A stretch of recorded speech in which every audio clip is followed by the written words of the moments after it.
여러분, 제가 얼마 전에 저희 새로운 꿈의 교회 한 청년에게 감동적인 편지를 받았습니다. 제가 쭉 읽는데요, 친필로 본인의 어떤 스토리를 쭉 소개를 했습니다. 사실 이 친구의 이야기를 쭉 보니까요, 성인이 된 이후부터 예배의 자리를 좀 소원해 줬대요. 왜냐하면 그 시기를 제가 추측해 보니까 코로나가 한참일 때, 우리 그때 다 비대면이었고 모두가 다 신앙에 이런 흔들림이 있었잖아요. 그런데 그 코로나 시기 딱 성인이 된 이후부터 예배의 자리에 조금 소원해 줬고, 근데 중요한 건 저희 새꿈에서 한 번의 주일 예배로 인해 깊은 울림이 있었고, 그리고 더 나아가 그 한 번의 예배가 신앙 회복의 시작점이 되었습니다, 목사님, 이러면서 이제 저에게 쭉 편지를 썼던 겁니다. 제가 그 편지의 일부를 어제 허락을 받고 제가 소개를 좀 해드릴게요. 일부입니다. 요즘 전념이라는 책을 읽고 있습니다. 말 그대로 전념하는 사람들의 특징을 담은 책인데, 투쟁할 가치가 있는 무언가에 함께 헌신하는 사람들의 집합체, 바로 우리 새로운 꿈의 교회였습니다. 감동되지 않아요? 전 이 포인트에 눈물이 한번 날 뻔했어요. 교회 안에서 아무런 대가 없이 공동체를 위해 헌신하는 성도님들의 삶은 도저히 사명감만으로는 설명되지 않았습니다. 그 헌신의 원동력은 결국 사랑이더라고요. 지금껏 교회 안에서 받은 사랑을 먹튀하지 말라는 어머니 말씀에, 어머니도 참 훌륭하세요, 양육을 시작하고 사역하는 미래를 꿈꾸고 있습니다.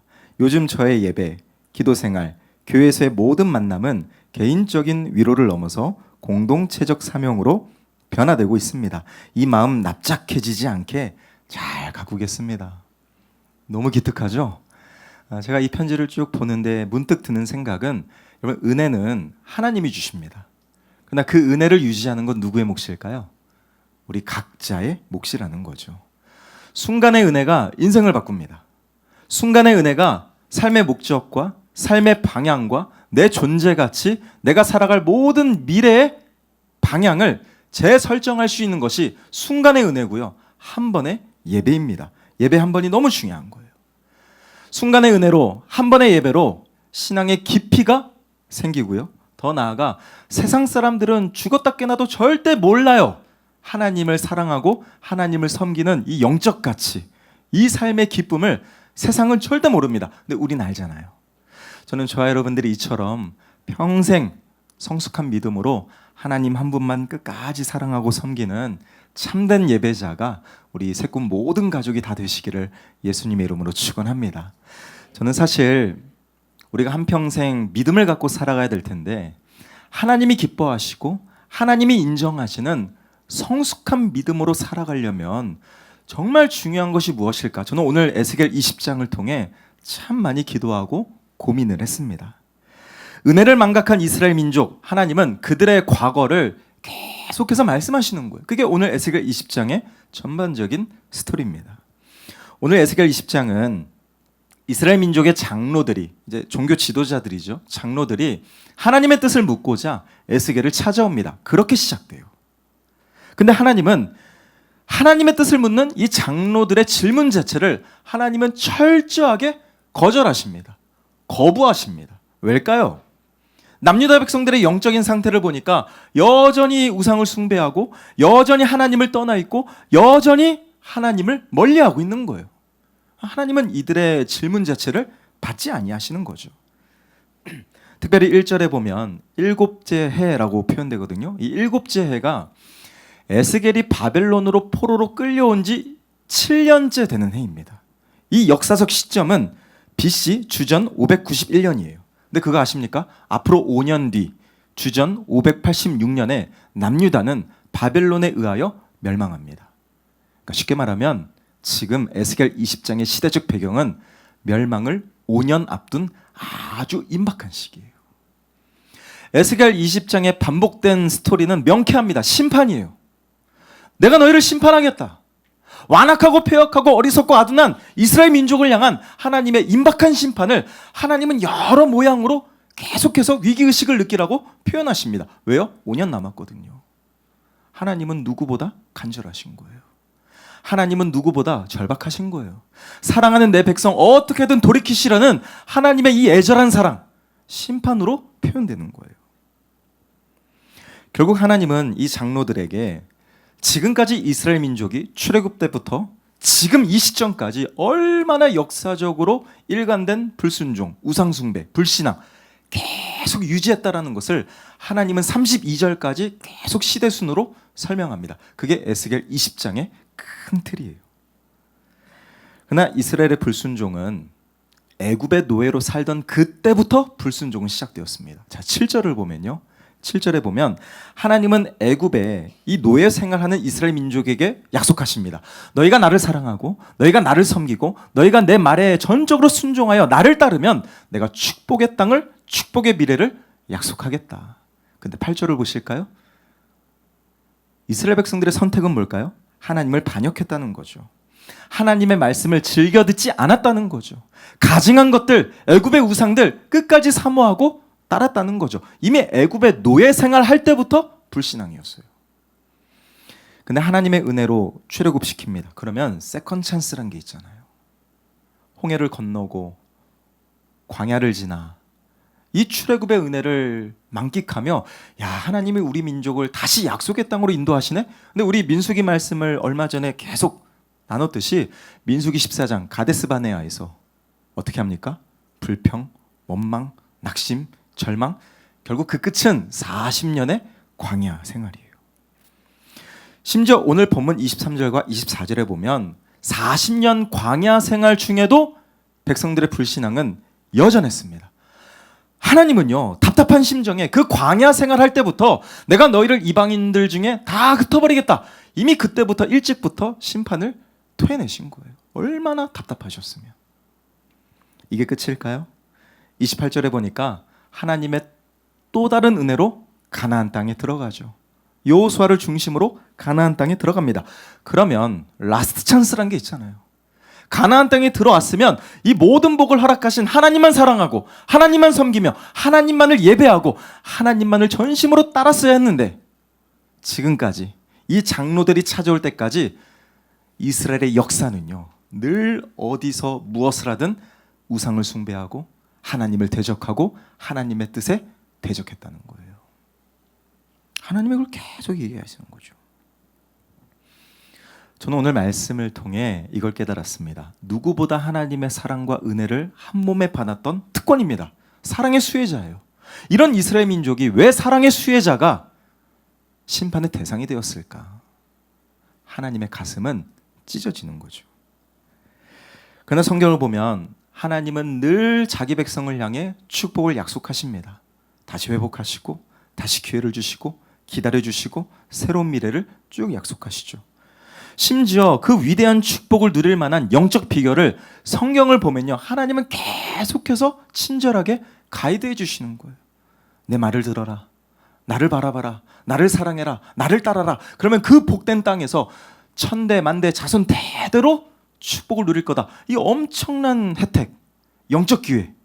근데 기회가 기회인 줄 몰랐던 이스라엘 민족은 끝까지 불순종했다는 거예요. 여러분, 제가 누차 말하지만 하나님의 이 임박한 심판은 하나님의 또 다른 사랑입니다. 왜일까요? 하나님은 자기 백성을 향해 절대 놓을 수 없기 때문에 내가 이 심판을 통해 다시 깨닫게 하여 새로운 회복을 넘어 축복의 미래로 이끄시겠다는 최후의 결심이 심판이 되는 거예요. 자, 37절과 38절 중요한 말씀인데요. 우리 한번 읽어볼까요? 자, 시작. 내가 너희를 막대기 아래로 지나가게 하며 언약의 줄로 매려니와 너희 가운데에서 반역하는 자와 내게 범죄하는 자를 모두 제하여 버릴지라. 그들을 그 머물러 살던 땅에서는 나오게 하여도 이스라엘 땅에는 들어가지 못하게 하리니 너희가 나는 여호와인 줄을 알리라. 이 말씀을 보면 하나님은 심판을 어떻게 표현하십니까? 막대기 아래로 지나가게 하시겠대요. 이스라엘 민족을 다 빠짐없이 너나 할 것 없이 모두를 막대기 아래로 지나가게 하시겠대요. 여러분, 실제로 목자가 양을 칠 때 양 한 마리, 양 두 마리 막대기로 지나가게 했답니다. 그때 병든 양, 아픈 양, 케어가 필요한 양 다 목자가 막대기 아래로 하나씩 하나씩 보면서 구별했다는 거죠. 이게 무슨 뜻일까요? 이 패역하고 어리석은 이스라엘 백성들 중에 누가 그나마 정결하게, 누가 그나마 믿음을 지키며, 누가 그나마 나를 끝까지 사랑하는가, 이 허다한 어리석은 백성들 중에 한두 사람이라도 하나님은 골라내시겠다는 거예요.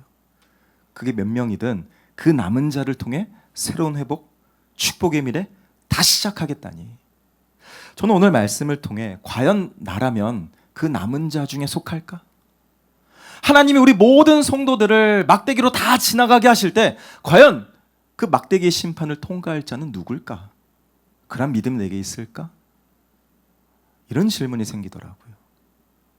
사랑하는 성도 여러분, 우리도 마찬가지입니다. 다시 돌아가지 못할 심판의 대상자가 아니라 저는 저와 여러분들이 새로운 회복을 넘어 하나님과 함께 상상 그 이상의 축복의 미래를 맞이하는 기적의 주인공이 다 되시기를 예수님의 이름으로 축원합니다. 그러려면 오늘 말씀의 제목처럼 성숙한 믿음이 필요한 거예요. 어떤 믿음? 성숙한 믿음. 저는 사실 오늘 말씀을 통해 이 남유다 다 잘못한 것밖에 없어요. 늘 잘못한 것 투성입니다. 저는 이 남유다의 모습과 정반대로 반면교사 삼아 정반대로만 할 수 있다면 우리의 믿음은 성숙해질 거예요. 혹시 이 자리 가운데 어떤 삶의 고난과 육신의 질병과 내 뜻대로 되지 않는 어려운 인생의 고난 앞에 괴롭고 힘들고 지쳐 낭망하는 자가 있다면 다시 그 무너진 마음, 무너진 믿음 일으켜 세우사 주님과 함께 새롭게 시작하기를 예수님의 이름으로 축원합니다. 그렇다면 오늘 말씀의 제목처럼 하나님이 칭찬하시고 하나님이 인정하시는 성숙한 믿음으로 살아가려면 저는 가장 본질적인 두 가지를 도전하겠습니다. 그 첫 번째 한번 따라해 보실까요? 잘못된 기복신앙을 정복하라. 기복신앙을 정복하라. 저는 오늘 첫 번째로 기복신앙에 대하여 함께 말씀을 나누고자 합니다. 기복, 잘못된 기복신앙. 자, 32절을 보면 자, 한번 읽어볼게요. 시작. 너희가 스스로 이르기를 우리가 이방인 곧 여러 나라 족속같이 되어서 목석을 경배하리라 하거니와 너희 마음에 품은 것을 결코 이루지 못하리라. 여러분, 이 말씀은 지금 남유다 백성들이 어떻게 고백합니까? 저 이방 민족들처럼 우리도 목석을, 우상을 숭배하겠다, 이런 폐역한 짓을 벌이고 있는 거예요. 하나님의 응답이 무엇일까요? 그래? 너희 뜻대로 안 돼. 너네 마음대로 결코 안 돼. 내가 막을 거야. 이 말씀이에요.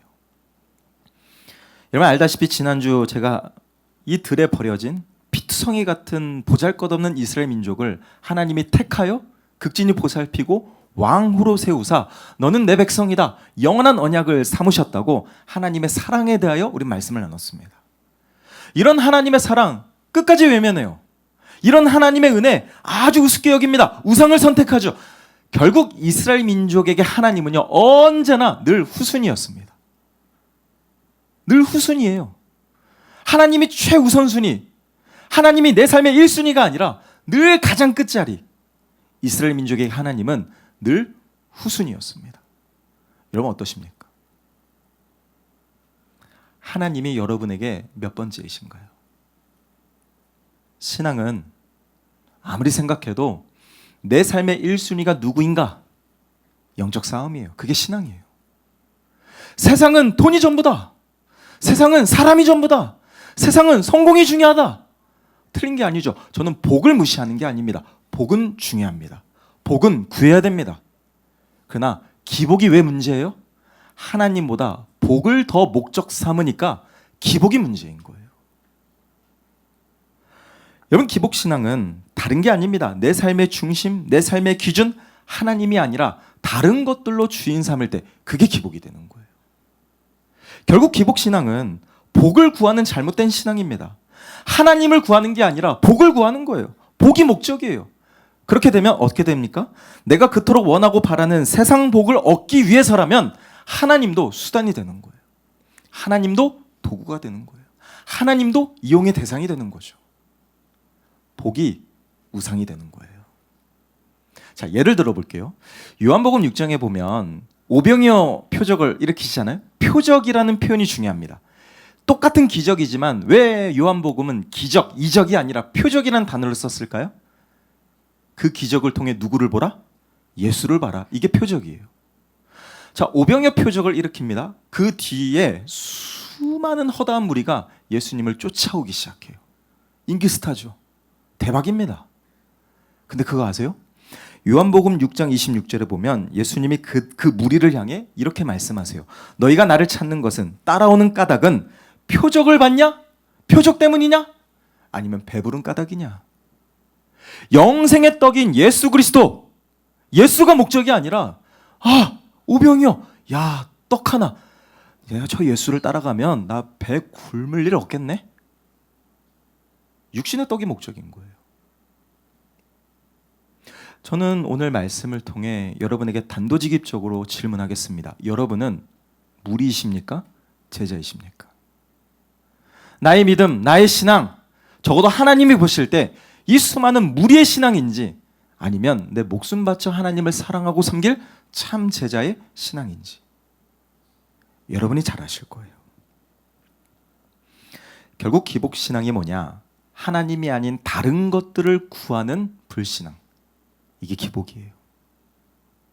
저는 무소유를 주장하는 게 아닙니다.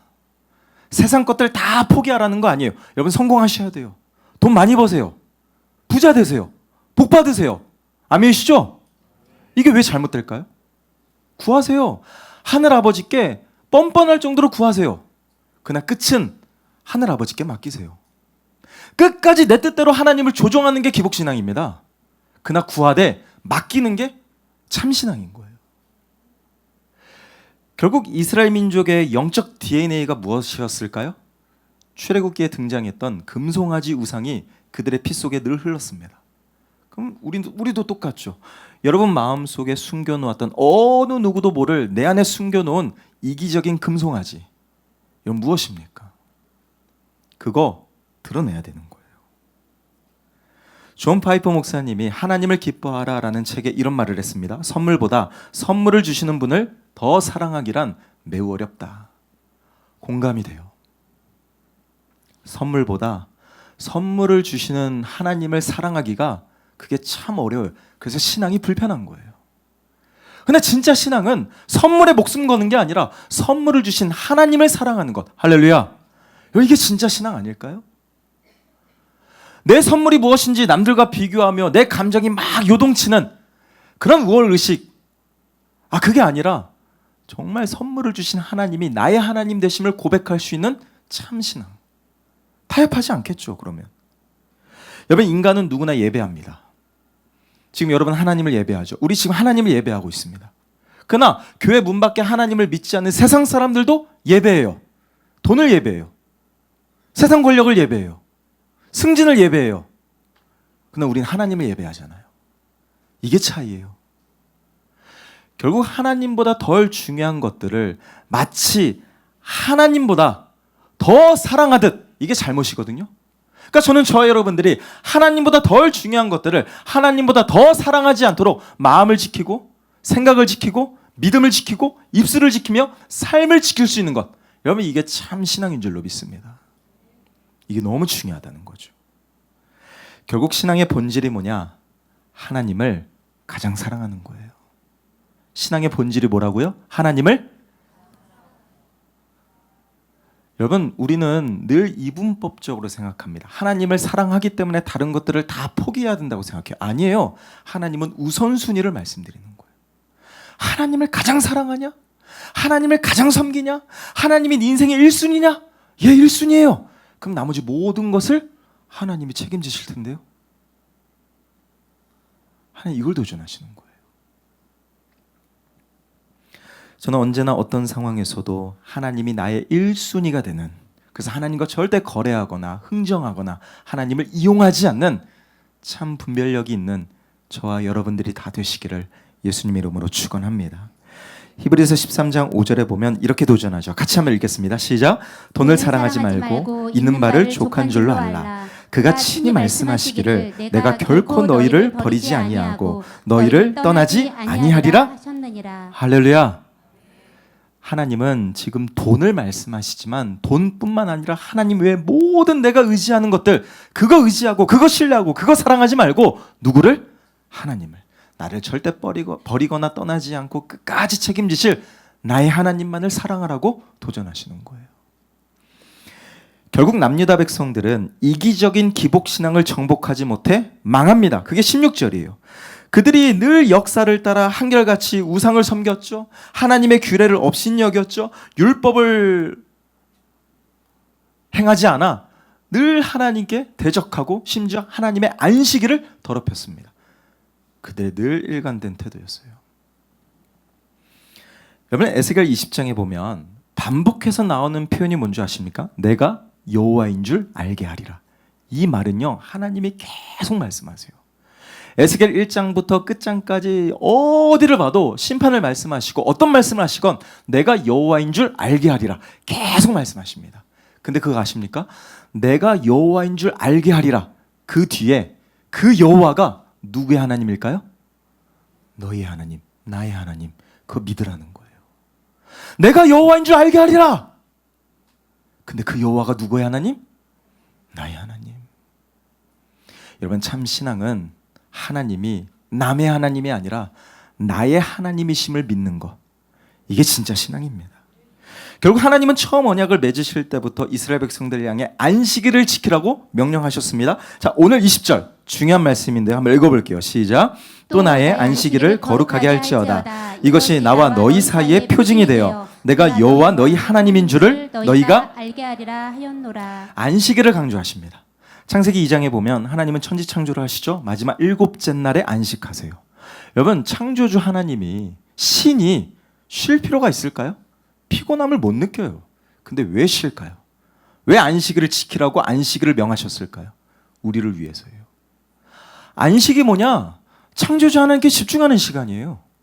안식이 뭐냐? 지금 내가 누리는 일상의 모든 축복이 내가 잘나서 이룬 게 아니라 하나님으로부터 시작되었음을 영원한 언약의 관점에서 늘 확인하는 것이 안식입니다. 안식.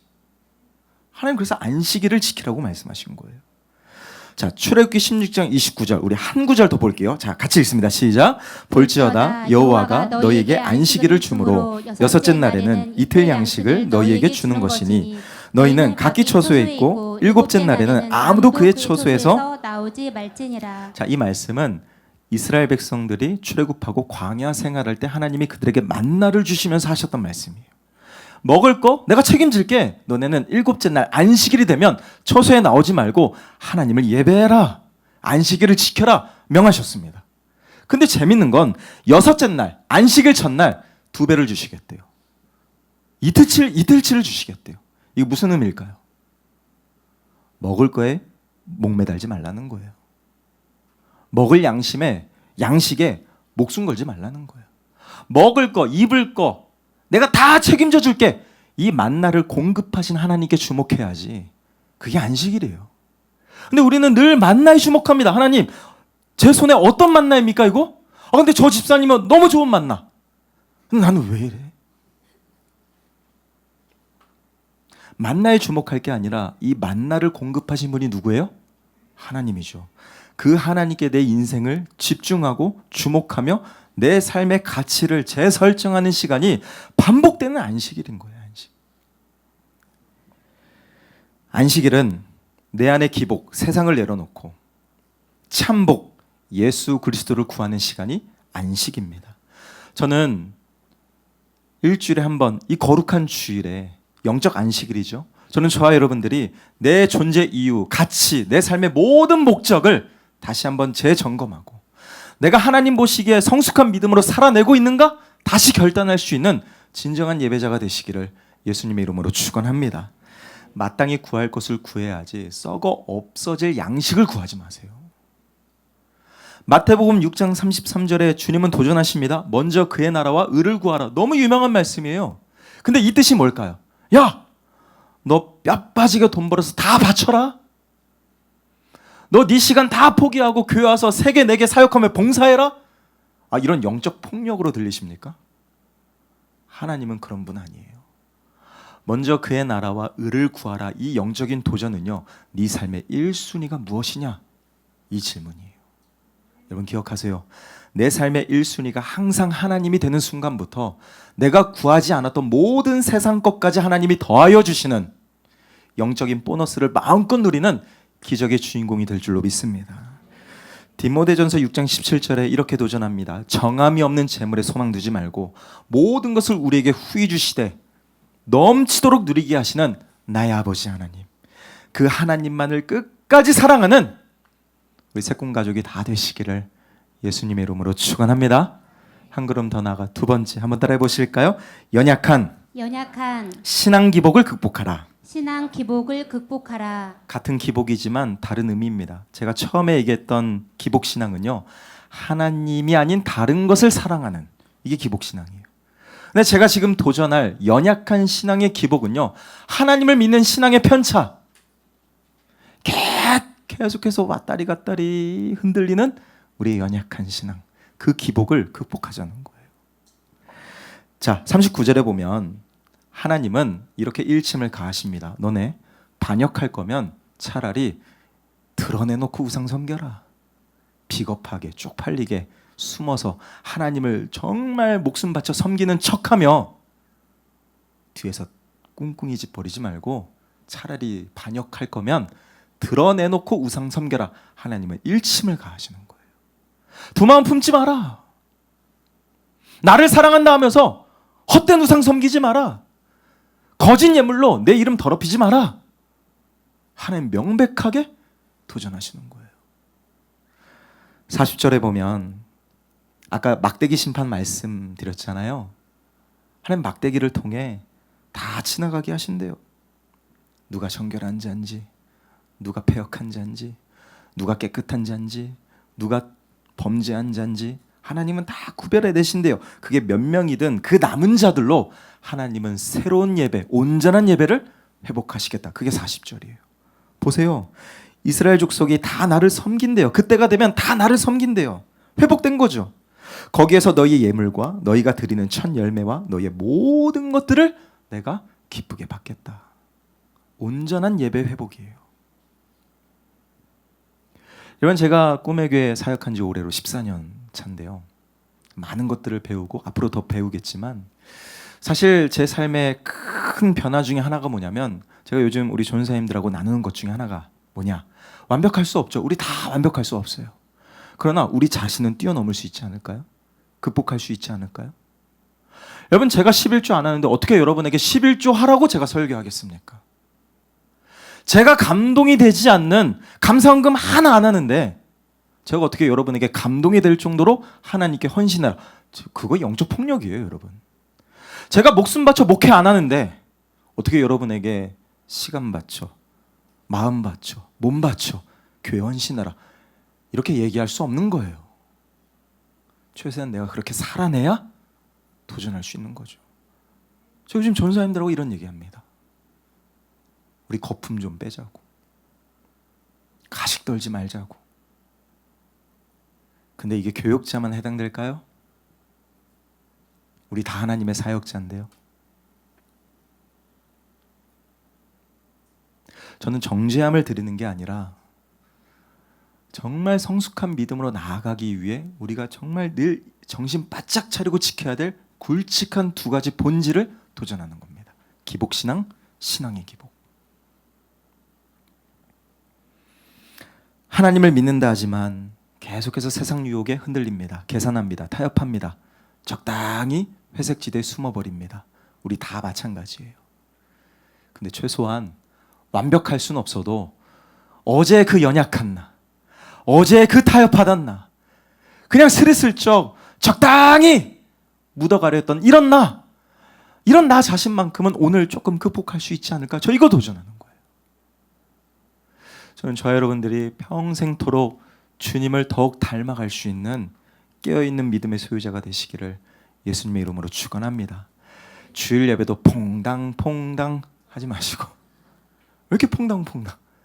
동요 부르지 마세요. 신앙생활에 한결같이 꿋꿋이 하나님의 1순위가 되고 하나님을 예배하는데 목숨 걸 수 있는 참 예배자, 그렇게 신앙의 기복을, 편차를 극복하며 줄여나갈 수 있는 성숙한 믿음의 소유자가 우리 사랑하는 모든 영적 가족이 다 되시기를 예수님의 이름으로 축원합니다. 오늘 말씀이 좀 세죠? 가끔은 세야죠. 뭐. 여러분, 사실 사울이 이스라엘 초대 왕이라는 엄청난 영광을, 타이틀을 거머쥐었지만 곧장 그 타이틀을 빼앗깁니다. 다윗에게. 왜일까요? 하나님과의 관계에 있어요. 자, 사무엘상 15장 15절에 보면 사울의 하나님을 어떻게 표현합니까? 당신의 하나님. 관계가 깨졌어요. 지금 사울은 사무엘 선지자에게 말하는 거예요. 당신의 하나님이 나의 하나님이 아니에요. 이젠 당신의 하나님이 계속 반복합니다. 사울은 당신의 하나님이. 다윗을 보실까요? 대표적으로 사무엘하 22장 7절. 다윗은 나의 하나님. 어떤 상황에 처하든지 이해할 수 없는 어떤 역경에 처하든지 다윗은 늘 하나님이 나의 하나님이었어요. 심지어 시편 말씀을 보면 다윗의 수많은 고백이 나옵니다. 다윗은 한결같이 나의 하나님께 간절히 울부짖으며 기도했다는 거죠. 여러분, 하나님이 사울을 떠나신 게 아니라 사울이 하나님을 떠난 거였어요. 다윗은 어떤 고난과 역경이 와도 절대 떠나지 않았습니다. 절대 버리지 않았습니다. 나를 끝까지 지키실 하나님을 나의 하나님으로 고백하며 끝까지 신뢰했으니 이게 진짜 영성이 아닐까요? 우리 모두가 타협하지 않는 믿음의 소유자가 되시기를 진심으로 축복합니다. 광야 세대를 보세요. 목마를 때 짜증내죠. 물 주면 다시 수그러들죠. 배고프면 원망하죠. 먹을 거 주면 다시 조용하죠. 늘 환경에 따라 감정에 따라 계속 왔다리 갔다리. 이런 변덕스러운 신앙. 어쩌면 우리도 똑같이 답습하고 있지는 않는지. 매일의 신앙 훈련이 필요합니다. 우리 사랑하는 성도분들이 하나님에 대한 예배만큼은 절대 타협함이 없기를 진심으로 축복합니다. RT, 기도생활, 말씀 봉독, 심지어 목장에 소속되지 않는 분들은 다 목장에 이번 가을 학기부터 새롭게 신청하셔서 진짜 영적 교제를 더 풍성히 누리셨으면 좋겠어요. 아멘이십니까? 여러분, 매일매일의 신앙이 없이는 절대 한순간에 훅 하고 성장하는 법이 없어요. 끊임없이 나를 극복해야 됩니다. 결국 신앙은 순간의 감정이 아니에요. 내가 좋을 때는 열정이 막 넘쳐 흐르는데 갑자기 누가 한 소리 팍 하네? 어우, 안 해. 금세 식어버리는. 우리 그런 신앙 아니라 진짜 누가 알아주지 않아도 내가 하나님을 전심으로 사랑하고 그리스도의 몸된 교회 공동체를 향해 내가 할 수 있는 한 정말 감동으로, 기쁨으로, 자원하여 행복하게 섬길 수 있는 우리 영적 동지들이 다 되시기를 진심으로 부탁드립니다. 제가 서두에 말했죠. 은혜를 유지하는 게 실력이라고. 내 몫이에요. 그러나 유지하는 수준을 넘어서 우리 좀 성장하면 어떨까요? 더 깊어지면 어떨까요? 더 생각을 넓혀가면 어떨까요? 우리 성숙해져야 됩니다. 여러분, 성숙한 믿음은 열매로 증명합니다. 저도 이제 사람 보는 시야가 좀 바뀐 것 같아요. 전에는 성격이 맞는 사람, 나에게 좋은 얘기 해주는 사람, 근데 이제는 좀 달라졌습니다. 열매를 보기 시작했어요. 진짜 열매가 있나? 믿음의 언어를 선포하는가? 믿음의 생각을 살고 있는가? 믿음의 도전으로 주변에 선한 영향력을 끼치는가? 열매로 평가해야지 순간의 감정으로 판단하시면 안 되는 거예요. 사랑하는 성도 여러분, 오직 하나님이 여러분 삶의 1순위가 되기를 예수님의 이름으로 축원합니다. 히브리서 5장 12절에 보면 성경이 이렇게 도전하죠. 때가 오래되었으므로 너희가 마땅히 선생이 되었을 터인데 쯧쯧쯧 혀차시는 거예요. 지금 때가 몇 년이 된대. 몇 년 차인데. 야, 이 정도 신앙생활 했으면 사도 바울 이상급이 돼야 되는데 아직도 젖먹이 신앙이냐? 어떻게 들리세요? 저는 아주 따끔하게 들리던데. 하나님은 계속해서 이스라엘 민족을 향해 안식일을 지키라고 늘 시대를 따라 도전하십니다. 결국 신앙은 반복 훈련이에요. 계속 내 시선과 마음을 하나님께로 쏟고 내 삶의 목적과 방향을 하나님께 고정하여 내 인생을 올인하는 삶. 세상은 몰라요. 그 기쁨을, 그 의미를, 그 가치를. 우리는 알잖아요. 주일부터 토요일까지 모든 날이 주의 날입니다. 아멘이십니까? 믿음을 이분법적으로 구분 짓지 마세요. 주일 성수 지켰으니까 월요일부터 토요일까지 6일은 내 인생. 아니에요. 주일부터 시작되죠. 월, 화, 수, 목, 금, 토 모든 날이 다 주의 날입니다. 그러나 대표적으로 한 주의 시작인 주일에 오늘 우리가 현장에 모여 선포되어지는 하나님의 말씀을 내 삶에 깊이 뿌리내려 왕이신 하나님의 뜻대로 살겠다라고 우리 매주 주일마다 결단하고 삶으로 파송받는 거예요. 이번 한 주간 성숙한 믿음으로 가정이든 직장이든 어디든지 멋지게 살아가시기를, 열매 맺으시기를 예수님의 이름으로 축원합니다. 제가 이번 주 말씀을 준비하면서 이런 생각을 해봤어요. 만약에 하나님도 우리처럼 기복이, 편차가 심했더라면 어땠을까요? 상상도 하기 싫어요. 어제는 야 내가 사랑할게, 근데 오늘 죽어라. 우리 못 살아요. 여기 있을 사람 없어요. 한결같이 사랑해 주시니 우리 이렇게 예배하는 거 아니에요? 저는 끝까지 하나님을 예배하는 자, 사랑하는 자, 세우는 자, 지키는 자, 섬기는 자, 꿈꾸는 자, 우리 모든 가족이 다 되시기를 예수님의 이름으로 축원합니다. 말씀을 맺을게요. 제가 언젠가 한 글을 읽었는데요, 울림이 좀 컸습니다. 좀 소개할게요. 어떤 사람이 너무 힘든 거예요. 삶이 꽤 힘들었나 봐요. 그래서 술집에 가서, 그렇다고 술 마시는 거 아닙니다. 술집에 가서 술 한 잔 딱 기울이면서 그냥 넋두리 했대요, 혼자. 야, 내 인생 왜 이럴까? 왜 이렇게 되는 게 하나 없을까? 과거의 실패, 상처, 여태까지 안 됐던 일들 다 하소연했대요, 혼자. 근데 옆에 있던 연세 많은 어르신이 듣다가 한마디 던졌답니다. 100m만 보면서 운전하면 사고 난다고. 이게 우리의 모습 아니에요? 우리의 신앙 아니에요? 여러분, 언제까지 과거에 갇힌 믿음으로 살아가시겠습니까? 백미러만 보면요 사고 나요. 왜 계속 뒤돌아보세요? 왜 계속 과거의 상처에 매여 계세요? 나 과거에 이렇게 믿었다? 그 과거죠. 그 믿음 지금 있냐고요. 언제까지 백미러 보면서 운전하시겠습니까? 저는 한 가지 소망이 있어요. 우리 새꿈 모든 성도가 훗날 하나님 앞에 섰을 때, 하나님, 제가 믿음만큼은 후회가 없습니다, 자신 있게 말할 수 있는 성숙한 믿음의 소유자가 되기를 축복합니다. 근데요, 아무리 고민해도 성숙한 믿음이 뭘까? 그쵸, 기복신앙, 신앙의 기복, 정복하고 극복해야죠. 근데 한 가지 예를 들어볼게요. 마태복음 21장에 보면 주님이 한 가지 비유를 말씀하십니다. 포도원 주인의 두 아들 비유. 아빠가, 주인이 말해요, 큰아들한테, 야, 아들아, 지금 너무 바쁜데 아빠 일터에 와서 좀 포도원 수확 좀 너 좀 도와줄래? 예? 그리고 안 가요. 되게 나쁜 놈이죠. 근데 둘째 아들에게 똑같이 아빠가 부탁합니다. 야, 아들아, 네 형처럼 좀 아빠 일 좀 도와줄래? 싫어. 근데 생각해 보니까 내가 좀 너무했나?